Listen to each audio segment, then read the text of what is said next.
Hello दोस्तों, तो आज बात करेंगे 5 तरह के सीटेट में पूछे जाने वाली असेसमेंट जो कि बहुत इंपॉर्टेंट है। जिनमें से पहला असेसमेंट रहेगा फॉर्मेटिव असेसमेंट। तो आप वीडियो को पॉज करके आंसर लिख सकते हो जल्दी से मेरे बताने से पहले कि फॉर्मेटिव असेसमेंट होता क्या है। तो फॉर्मेटिव असेसमेंट वो होता है जो कि ड्यूरिंग द लेसन चलता है, यानी कि जब आप बच्चे को पढ़ा रहे हो उसी टाइम पे आप साथ में असेसमेंट भी करते हुए चल रहे हो। ठीक है, जैसे हमारा जब सीसीई का रूल आया था ना, तब मैं 9th क्लास में था जब वो आया था, continuous and comprehensive evaluation CCE आया था।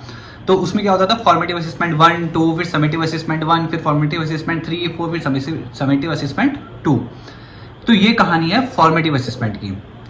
अब बात करते हैं समेटिव की। अब समेटिव असेसमेंट एक ऐसा असेसमेंट है जो कि at the end of the term लिया जा रहा है, यानी कि सपोज आपका फर्स्ट ये जो हाफ ईयरली एग्जाम्स होते हैं, देन आपके जो फाइनल एग्जाम्स होते हैं, ठीक है, तो वो एक ड्यूरेशन के बाद लिया जा रहा होता है। ड्यूरिंग द लेक्चर या उस टाइम पे हम समेटिव असेसमेंट तो नहीं कर रहे होते, है ना।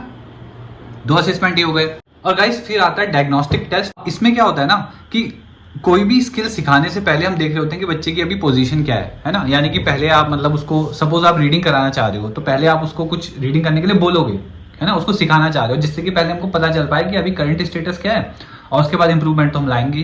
तो इसलिए डायग्नोस्टिक टेस्ट किया जाता है किसी भी स्किल को सिखाने से पहले, कि पता चल पाए कि क्या सिखाना है, कितना सिखाना है, कितनी स्कैफोल्डिंग करनी है, जोन ऑफ प्रॉक्सिमल डिस्टेंस निकल जाता है। और गाइज उसके बाद 2 बेहतरीन असेसमेंट और होते हैं। एक होता है नॉर्म रेफरेंस्ड टेस्ट और एक होता है क्राइटेरियन रेफरेंस टेस्ट।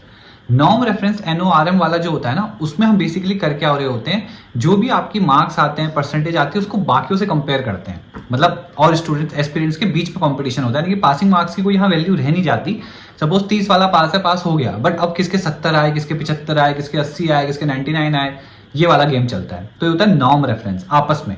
और एक होता है क्राइटेरियन रेफरेंस, उसमें हम एक पर्टिकुलर क्राइटेरिया, यानी कि जो पासिंग होने वाली बात है, यानी कि अगर किसी बच्चे के 29 आ गए तो वो फेल है, क्योंकि उसने क्राइटेरिया जो पास होने का रखा था वो नहीं किया क्वालिफाई। ठीक है, तो जो तुम्हारे जेईई में रैंकिंग आती है, सीटेट में रैंकिंग आती है, वो सब नॉर्म रेफरेंस है आपस में। और क्राइटेरियन रेफरेंस तो आपको यही कोई भी एग्जाम हो गया जिसमें पासिंग मार्क्स इतने हैं, वो क्राइटेरिया रेफरेंस हो गया, है ना। तो गाइज आई होप आपको क्लियर हुआ होगा आइडिया इसमें, और आइडिया क्लियर है तो लाइक करना, चैनल पे नए हो तो सब्सक्राइब